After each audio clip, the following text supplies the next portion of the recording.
খুব অদ্ভুত ব্যাপার হলো এই যে জীবনের 25টা বছর যে বাড়িতে কাটিয়েছি, যে বাড়ি থেকে বেরোতে গেলে জিজ্ঞেস করতে হতো যাবো কিনা, সে বাড়িতেই আমি এখন বেড়াতে আসি।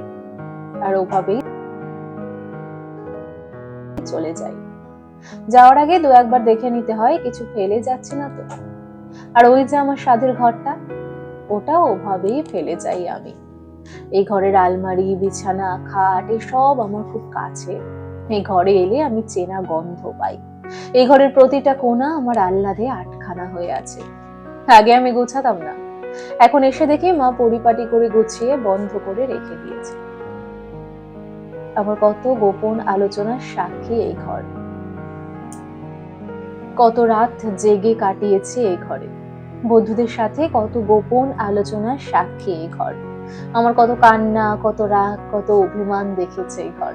মন ভাঙার রাতে এই ঘরের জানলায় বসে আকাশ দেখেছি সারা রাত। ছুটির দুপুরে শালিক পাখির মতো ঝগড়া করেছি মায়ের সাথে।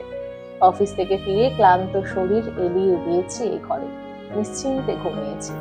কখনো বুক ভাঙা কান্না কেঁদেছি। সব জানে এই হলুদ সবুজ ঘর।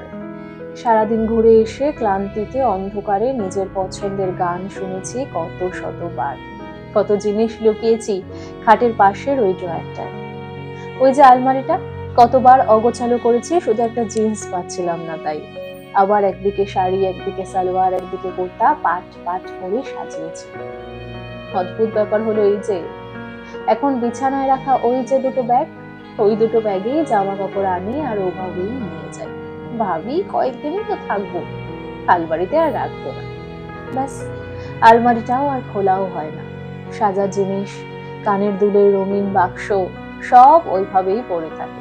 কখন একটু হাত দিয়ে দেখি, মাকে জিজ্ঞাসা করি এটা কবে কিনলে, ওটা কবে আনলে, এ চাদরটা কি নতুন। তারপর যখন বাড়ি যাওয়ার সময় হয়, বর আসে নিতে হাসি মুখে আর বলে কতদিন পর বাড়ি ফিরবি। আমি চুপচাপ ব্যাগ নিয়ে বাইকে উঠে বসি। জবাব দেওয়ার মতো কিছুই থাকে না আমার।